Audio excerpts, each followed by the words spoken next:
Seigneur, ta parole est grande, elle demeure à jamais. Ta parole est infaillible, rien ne peut la supprimer. Je vous souhaite la bienvenue, chers spectateurs, ainsi qu'à tous nos spectateurs du monde entier, dans un nouvel épisode du programme d'études quotidiennes Toute la Bible, dans lequel nous étudions tous les livres de la Bible de la Genèse à l'Apocalypse, du lundi au vendredi. Nous sommes arrivés dans notre étude de l'Ancien Testament au livre des psaumes et plus particulièrement les psaumes 138 et 139. Permettez-moi au début de l'épisode d'accueillir mon invité que j'ai l'honneur d'avoir en studio, frère Youssef Riyad. Bienvenue, frère Merci Youssef. beaucoup, frère Riyad. Nous accueillons également les invités avec nous. Bienvenue à tous. Frère Youssef, le psaume 138 de David qui commence par « Je te célèbre de tout mon cœur, je chante tes louanges en face des dieux. Je me prosterne dans ton saint temple et je célèbre ton nom à cause de ta bonté et de ta vérité. Oui, tu as surpassé ta réputation dans l'accomplissement de tes promesses. Lorsque je t'ai appelé, tu m'as répondu, tu m'as encouragé, tu m'as fortifié. » Je voudrais votre commentaire sur le sujet de ce psaume, frère Youssef. Eh bien, nous pouvons donner au psaume 138 le titre suivant, « Le salut des humbles ». Le Seigneur est grand et élevé, comme il le dit ici. Au verset 6, l'Éternel est élevé, mais juste après cette phrase, il dit « Mais il voit les humbles ». Je pense que cela nous rappelle d'un verset qui figure dans le livre d'Ésaïe, au chapitre 57. Dans le verset 15, il dit « En effet, voici ce que dit le Très-Haut, celui dont l'habitation est éternelle et le nom saint. Et il dit « J'habite dans les hauteurs et la sainteté, et aussi avec celui qui a l'esprit contrit et humilié. » Alors donc le Seigneur, autant il est grand et élevé, il est aussi penché vers ceux qui sont humbles. Ils sont si proches de lui, les personnes qui sont humbles, les personnes qui n'ont pas de fierté, qui n'ont pas de sentiment d'orgueil ou de vanité, mais qui se distinguent par la simplicité et l'humilité. Je crois que c'est l'idée principale de ce psaume-là, le psaume 138. Ce psaume commence par « Je te célèbre de tout mon cœur, je chante tes louanges en face des dieux. Je me prosterne dans ton saint temple et je célèbre ton nom à cause de ta bonté et de ta vérité. Oui, tu as surpassé ta réputation dans l'accomplissement de tes promesses. » Il parle des chants et des louanges au Seigneur. Mais il dit « Je te célèbre de tout mon cœur ». Que voyez-vous dans ces mots ? « Je te célèbre de tout mon cœur ». Eh bien, il est bon que notre adoration jaillisse du cœur. Le psaume 45 dit « De belles paroles bouillonnent dans mon cœur ». Lorsque l'adoration vient du cœur, elle atteint le Seigneur. Tandis que dire juste des mots avec les lèvres, et l'esprit est absent, il n'est pas du tout là, et les gens disent juste des paroles. Et ils pensent que, en récitant une prière, ils gagnent des points afin de les remplacer par quelques bénédictions de Dieu. Ceci ne signifie en quoi que ce soit que c'est une relation entre l'homme et Dieu. Ce n'est qu'une relation d'un commerçant et un client qui achète de chez lui. Cependant, lorsque nous avons ce sentiment que ce Dieu-là est notre Père, nous nous rapprochons de lui avec ces sentiments. Alors quand je le loue, je le fais de tout mon cœur. Lorsque je l'adore par de belles paroles qui bouillonnent dans mon cœur. Le cœur est si important, parce que notre Dieu regarde justement le cœur et non pas uniquement les rituels extérieurs. Je chante tes louanges en face des dieux. Que signifie le mot Dieu ? Qui sont ces dieux ? Eh bien, les dieux, en général, sont les anges. Quand nous lisons le psaume 97, ce psaume a été cité dans Hébreux chapitre 1. Il dit que lorsque le Christ entre dans le monde, que tous les dieux se prosternent devant lui, et cité dans l'Épître aux Hébreux au chapitre 1, tous les anges de Dieu, que tous les anges de Dieu se prosternent devant lui. Ainsi, les anges sont les rangs que Dieu a créés, les rangs angéliques, ces anges qui sont plus puissants et plus forts que les hommes. Cependant, devant ces dieux-là, je ne m'incline pas devant ces dieux, devant ces anges, mais je m'incline devant le Dieu des dieux, le Seigneur des seigneurs, le Seigneur lui-même. Et bien que les anges ne soient pas censés être des dieux adorés, cependant, ils ont des pouvoirs énormes. Ainsi, devant tous ceux qui ont un pouvoir surnaturel, j'adore Dieu de tout mon cœur. Amen. Je me prosterne dans ton saint temple et je célèbre ton nom à cause de ta bonté et de ta vérité. Et je voudrais m'arrêter à ces mots. Oui, tu as surpassé ta réputation dans l'accomplissement de tes promesses. Que signifient ces mots ? Si nous les prenons comme une application générale et spéciale, l'application qui est générale, Dieu a exalté sa parole à la mesure de la grandeur de son nom. Cela veut dire que tout comme le nom de Dieu est grand et sans aucune limite, ainsi sa parole est aussi grande et sans limite. Alors donc chaque personne qui dit que cette parole-là ne signifie que cela et c'est tout, elle n'a qu'une seule signification. Non, la parole de Dieu nous dit « Je vois un terme à tout ce qui est parfait, mais tes commandements Sans limite. sont sans limite, parce que Dieu a élevé la parole à la mesure de la grandeur de son nom, de chaque nom de lui. » C'est le sens de l'application générale. L'application spéciale, comme ce psaume est de David, Dieu avait fait des promesses à David. Et David ici, exalte la grâce de Dieu et lui dit « Seigneur, tes promesses pour moi a dépassé absolument toutes les révélations précédentes que tu avais révélées à nos pères et aux saints dans le passé. Seigneur, tu m'as confirmé cela, mais tu l'as même largement dépassé. » Et en fait, nous savons que Dieu a promis David avec un royaume éternel. Et ce que l'on entend par cela, c'est que le roi qui demeurera pour toujours est le grand-fils de David, le Seigneur Jésus-Christ. Ainsi, la parole personnelle est la parole d'alliance ou la parole de promesse liée au trône de David. C'est vrai. Mais les paroles générales sont que Dieu a exalté la parole, sa parole en général, à la mesure de la grandeur de son nom. Très bien.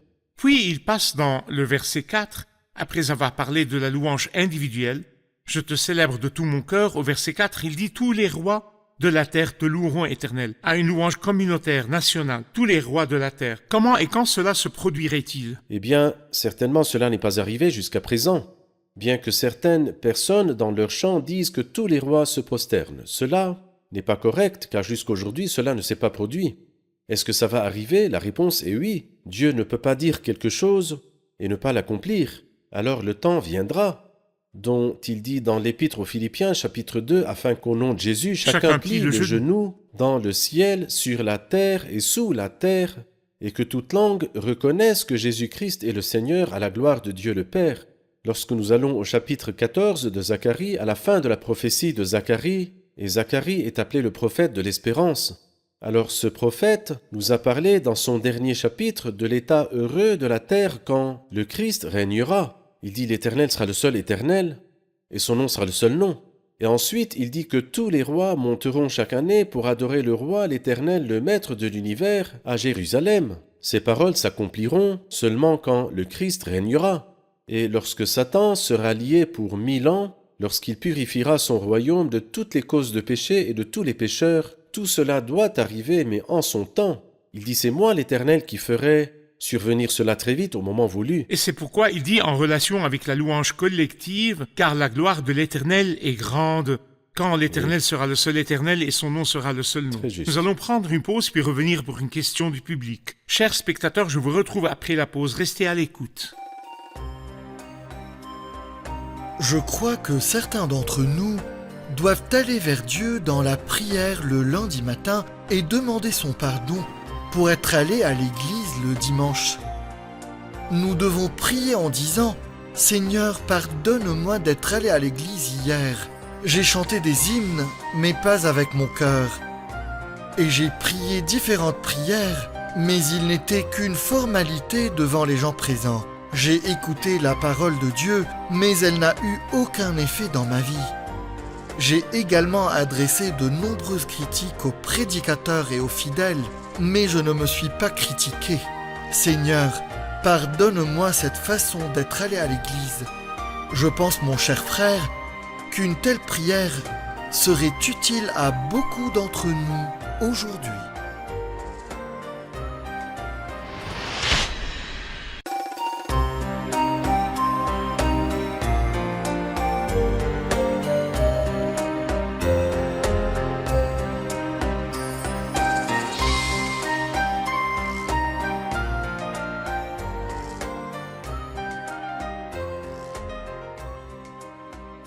Nous sommes de retour, chers spectateurs, pour poursuivre notre étude du psaume 138. Et maintenant, nous avons une question du public.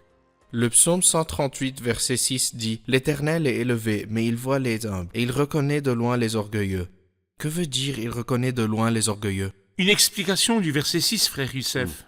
La première partie du verset 6, qui nous montre la grandeur de ce Dieu, mais ce Dieu dont le cœur est incliné vers les humbles, Comme nous l'avons lu dans le verset d'Ésaïe 57, 15, lisons-le de nouveau, verset 15. Il dit en effet, voici ce que dit le Très-Haut, celui dont l'habitation est éternelle et le nom saint. Qu'a-t-il dit? Il a dit, j'habite dans les hauteurs et la sainteté. Je suis aussi avec l'homme brisé et abattu. Ainsi Dieu incline son cœur vers les humbles, il regarde les humbles. Mais, à l'opposé de cela, il reconnaît de loin les orgueilleux. Alors nous voyons deux choses. Premièrement, est-ce que Dieu reconnaît les orgueilleux? Oui, il les jugera et les condamnera. S'il ne les reconnaissait pas, alors comment les jugerait-il? Mais il le reconnaît de loin, c'est-à-dire qu'il ne trouve pas son plaisir en lui. Il n'a pas d'attirance envers lui. Le reconnaît-il? Oui. Mais trouve-t-il du plaisir en lui? Pas du tout. Il le reconnaît, mais de loin. Et à l'opposé de cela, il voit l'humble, il le reconnaît et se réjouit en lui. Et se réjouit en lui. Oui. Permettez-moi de passer au psaume 139.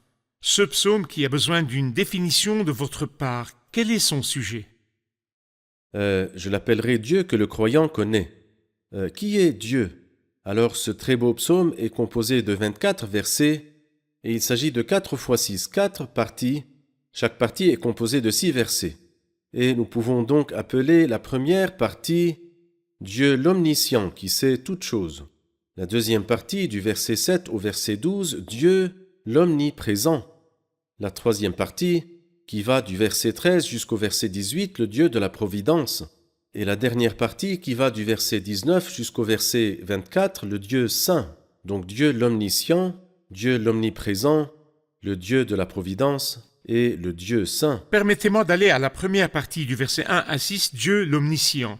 Il dit, Éternel, tu m'examines et tu me connais, tu sais quand je m'assieds et quand je me lève, tu discernes de loin ma pensée, tu sais quand je marche et quand je me couche et toutes mes voies te sont familières. La parole n'est pas encore sur ma langue, que déjà, Éternel, tu la connais entièrement. Tu m'entoures par derrière et par devant et tu mets ta main sur moi. Une telle connaissance est trop extraordinaire pour moi, elle est trop élevée pour que je puisse l'atteindre. Que voyez-vous dans ces versets par rapport à Dieu l'omniscient? Eh bien, il est très clair qu'il est le Dieu omniscient, comme il l'a dit, tu sais quand je m'assieds et quand je me lève. Et nous pouvons dire aussi ce qui est visible et ce qui est caché. Le mouvement et l'immobilité, c'est-à-dire que Dieu sait tout de moi. Et à propos, nous remarquons que le mot savoir et ses synonymes sont répétés dans ces 6 versets 5 fois. Il dit, tu sais quand, Éternel, tu m'examines et tu me connais, première fois, tu sais quand je m'assieds et quand je me lève, la deuxième fois. Puis il dit, et toutes mes voies te sont familières, c'est au verset 3. Et ensuite, la parole n'est pas encore sur ma langue, que déjà, Éternel, tu la connais entièrement. Et enfin, une telle connaissance est trop extraordinaire pour moi, ce qui veut dire qu'il n'y a absolument rien de ce que je n'ai encore dit, ni même ce que je dirai, que le Seigneur ne connaît pas. Il dit, la parole n'est pas encore sur ma langue. Comme on dit, c'était sur le bout de ma langue, et voici que tu l'as dit avant moi. Alors Dieu a la connaissance de ce que tu as l'intention de dire et que tu n'as pas encore dit.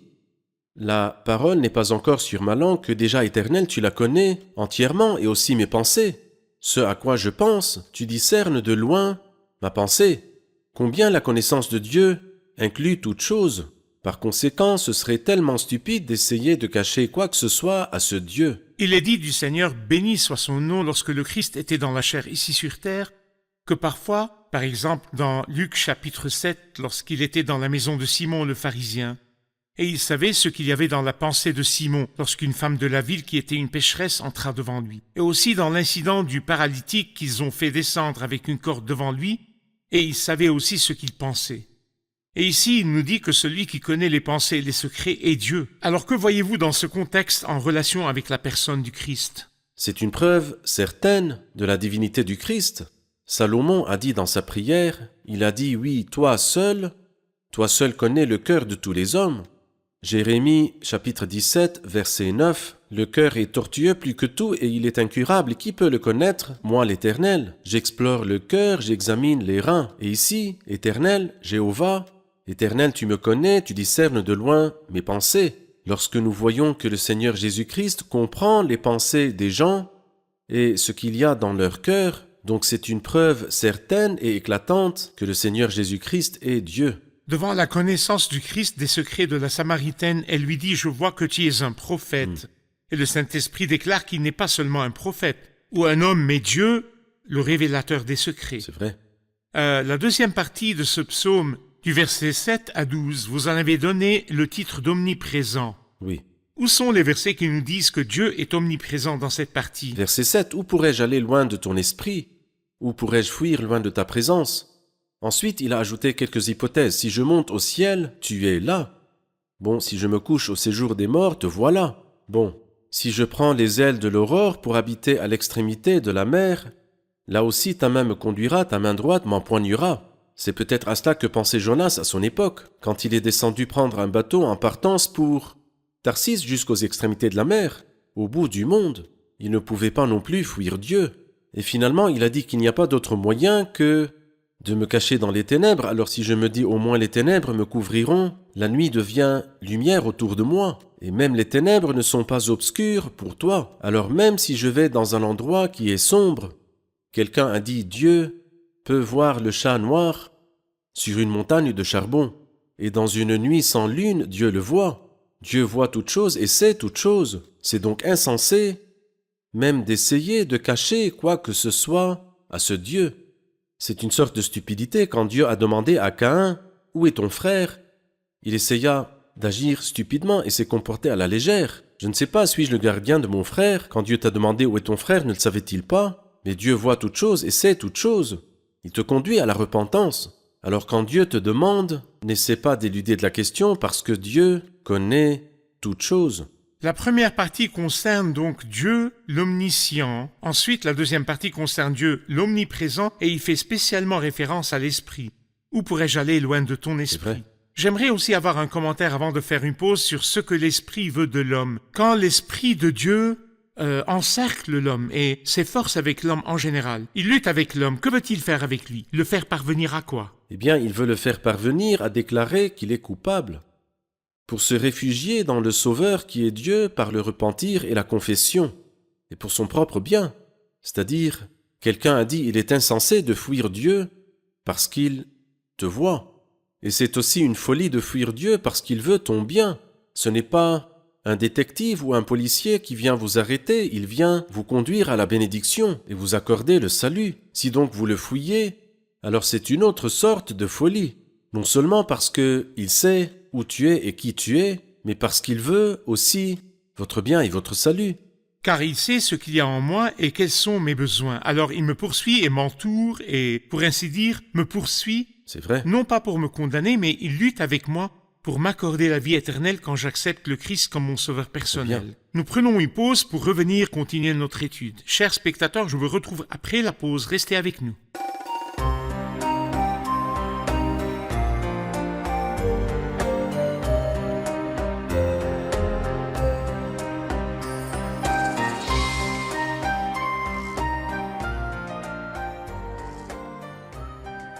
Nous sommes de retour, chers spectateurs, pour continuer notre étude du psaume 139 et maintenant, nous avons une question du public. Question? À la dernière partie du verset 8, il est dit « Si je me couche au séjour des morts, te voilà ». Je voudrais demander que signifie séjour des morts? Frère Youssef, que veut dire séjour des morts au verset 8? Ce que je comprends, c'est que le mot séjour des morts dans la Bible est l'état de séparation de l'esprit de la chair. Ce n'est pas un lieu, mais plutôt un état. Et cela veut dire que même si mon esprit quittait mon corps, est-ce que cela veut dire que je ne suis plus devant toi, je me suis échappé de toi? Eh bien, il y a des gens qui sont fous, comme Judas par exemple. Après avoir réalisé son crime, il s'est suicidé. Mais quand tu t'es suicidé, as-tu échappé à Dieu? Est-ce une solution pour ton problème? C'est de la stupidité. Si je me couche au séjour des morts, te voilà. Si je prends les ailes de l'aurore, une belle expression poétique, c'est-à-dire j'ai navigué à la vitesse de la lumière, et allé jusqu'au bout du monde, jusqu'à l'extrémité de la mer, même là je ne pouvais pas te fuir. Alors le psalmiste voulait justement affirmer que Dieu est omniprésent. Quelqu'un pourrait-il se dissimuler dans des cachettes sans que moi, je ne le vois, déclare l'Éternel? Est-ce que je ne remplis pas le ciel et la terre, déclare l'Éternel? C'est dans Jérémie 23. Exactement. La troisième partie commence du verset 13 et va jusqu'au verset 18. Je le lirai et reviendrai avec une question. C'est toi qui as formé mes reins, qui m'as tissé dans le ventre de ma mère. Je te loue de ce que je suis une créature si merveilleuse. Tes œuvres sont admirables, et je le reconnais bien. Mon corps n'était pas caché devant toi lorsque j'ai été fait dans le secret, tissé dans les profondeurs de la terre. Je n'étais encore qu'une masse informe, mais tes yeux me voyaient, et sur ton livre étaient inscrits tous les jours qui m'étaient destinés avant qu'un seul d'entre eux n'existe, que tes pensées, ô Dieu, me semblent impénétrables, que leur nombre est grand. Comment les compter? Elles sont plus nombreuses que les grains de sable. Je me réveille et je suis encore avec toi. Je voudrais votre commentaire sur cette excellence dans notre formation et notre création. Oui, en effet, le verset 14 que nous avons lu, « Je te loue de ce que je suis une créature si merveilleuse », figure dans la traduction explicative d'une très belle manière. Il le dit de cette façon, « Je te loue de ce que tu m'as créé par tes prodiges étonnants ». Et en fait, l'être qu'est cet homme est plein de miracles, c'est-à-dire si nous pensons à l'œil, et combien de cellules il contient, et combien de fonctions il accomplit, pour qu'il me montre des couleurs différentes et les degrés de couleur et à quelle distance ou à proximité de quoi que ce soit. Quand on considère le cerveau, on se rend compte de toutes les capacités qu'il possède. Ce que je veux dire, c'est que chaque organe de ce corps, parmi les nombreux organes, est un miracle en soi. Et c'est pourquoi il dit « Tu m'as créé par tes prodiges étonnants ». C'est-à-dire, je n'ai pas besoin de beaucoup pour connaître la grandeur de Dieu. Je regarde en moi ou en dehors de moi. Si je regarde autour de moi le vaste univers, je vois combien Dieu est grand. Et si je regarde à l'intérieur de moi, mon corps est plein des prodiges étonnants de Dieu. Dans chaque organe, dans la chose la plus simple, il y a plein de miracles. Prenons seulement la cellule. Lorsqu'ils nous ont parlé des petits détails de la cellule et de l'ADN et de ce qu'elle contenait, à quel point elle est pleine, elle a besoin d'énormes ordinateurs pour contenir les informations qu'elle contient. Et c'est la cellule la plus simple du corps humain. Cet être humain est donc un miracle qui est ambulant, chaque jour. Alors c'est lui le Dieu de la providence, c'est lui le Dieu fort, le Dieu tout-puissant, qui a merveilleusement créé l'homme par ses prodiges étonnants. Le Dieu de la providence connaît les détails de ma vie. C'est vrai. Il connaît mes os et mes secrets intérieurs, et prend soin d'eux. Et je suis distingué de tous les autres. Chacun des enfants de Dieu est distingué dans la création de Dieu pour lui et dans le soin de Dieu envers lui. Par conséquent, cette partie se termine par « Je me réveille et je suis encore avec toi ». Vous avez mentionné que la 4e partie de ce psaume, à partir du verset 19, parle du Dieu saint. Oui. Et le Dieu saint déteste le mal. Comment paraissent ces attributs en Dieu dans ces versets? Alors oui, Dieu déteste le mal, et je dois faire de même, car je connais ce Dieu saint, je dois détester le mal. Écoutez comment Dieu déteste le mal. Ô Dieu, si seulement tu faisais mourir le méchant. Homme sanguinaire, éloignez-vous de moi, ils parlent de toi. Pour appuyer leurs projets criminels, ils utilisent ton nom pour mentir, eux tes ennemis éternels. Comment pourrais-je ne pas détester ceux qui te détestent? Ici, Dieu jugera, et il jugera avec sainteté, car il est un Dieu saint. Mais moi aussi, je déteste le péché. Et c'est ce qu'il dit dans les 2 derniers versets. Examine-moi, ô Dieu, et connais mon cœur, mets-moi à l'épreuve, et connais mes pensées. Regarde si je suis sur une mauvaise voie, et conduis-moi sur la voie de l'éternité. Si vraiment vous connaissez Dieu, mais d'une connaissance correcte, tu devrais alors détester le péché. Il est impossible, absolument impossible, de connaître Dieu et d'aimer le péché. Dans Proverbe 9, il dit la connaissance du Dieu saint, voilà en quoi consiste l'intelligence. Tout cela veut dire que Dieu est saint. Connaissez-vous Dieu, alors vous devez haïr le péché. Cependant, si vous connaissez Dieu et vous l'aimez et vous aimez aussi le péché, cela est absurde, c'est de l'hypocrisie. Et le dernier jour révélera cela. S'il vous plaît, frère Youssef, j'aimerais avoir un commentaire de votre part qui ne semble pas hors contexte beaucoup. Ô Dieu, si seulement tu faisais mourir le méchant. Est-il digne de nous, à notre époque, de prier pour demander vengeance aux méchants? Eh bien, en fait, nous vivons actuellement dans l'ère de la grâce. Et alors, nous devons uniquement demander que Dieu rachète et sauve les méchants. Et je crois que tous les martyrs faisaient cela, à commencer par Étienne, qui a prié pour ses meurtriers. Et en réalité, l'un d'entre eux, qui était en fait le meneur de cette émeute, a été sauvé, c'était Saul de Tarse. Mais il faut dire que la vengeance est l'une des œuvres justes de Dieu. Ce Dieu qui, après la fin de la période de la grâce, Dieu va-t-il se venger? La réponse est oui. pour proclamer une année de grâce de l'Éternel et un jour de vengeance de notre Dieu. En effet, un jour de vengeance était sur mon cœur, et l'année de mes rachetés était arrivée. Donc après la fin de cette période, y aura-t-il une revanche? La réponse est oui. Est-ce que des gens seront tués? Oui. Dans Luc 19, il dit « Quant à mes ennemis qui n'ont pas voulu que je règne sur eux, amenez-les ici et mettez-les à mort devant moi. » Oui. Nous n'avons pas du tout honte de ce verset-là, car cela arrivera effectivement. Et ce que je voudrais dire, c'est que si Dieu ne juge pas les méchants, alors il n'est pas Dieu. Il jugera certainement les méchants. C'est donc un appel à une prière pour que Dieu pratique sa justice en Oui. se vengeant du mal. Tout à fait. Et les méchants au jour du Le jour du jugement ou au jour de la vengeance. Que Dieu vous bénisse, nous sommes à la fin de notre épisode, nous allons le revoir avec nos invités. Qu'avons-nous appris de l'épisode d'aujourd'hui? J'aimerais dire, si j'étais l'un parmi des millions ou des milliards de personnes vivantes sur Terre, et Dieu, c'est tout de moi, je peux dire avec le chanteur, tu as compté mes os, et m'a connu avant d'être formé, mes rires, mes larmes, et les plus petits détails de ma vie. À la mesure de la grandeur du nom de Dieu, il a également exalté sa parole sans limite. Quand je sais combien je suis précieux pour le Seigneur, quand il dit « Tu m'as tissé dans le ventre de ma mère », mes os ont été comptés par lui. Une fois, nous avons eu un accident. Ma femme Fadila s'est cassé la jambe. Et le Seigneur a mis ce psaume devant moi. Alors j'ai senti que l'os qui était cassé compte pour lui. En Et effet, il lui a donné un numéro. C'était donc une consolation pour moi. très bien, très bien. Le psaume 138 m'enseigne que le Seigneur est grand et élevé, mais il n'oublie jamais les humbles. Exactement. Pierre? Dans le psaume 139, les 6 versets de la deuxième partie, je trouve que peut-être l'homme essaye de fuir Dieu. Mais le verset 10 est très beau. Il dit « Là aussi ta main me conduira, ta main droite m'empoignera. » Il sait comment me joindre. Exactement. Très bien. Merci à tous. Que Dieu vous bénisse. Merci, frère Youssef. Que Dieu vous Nous bénisse. continuerons notre dialogue dans le prochain épisode.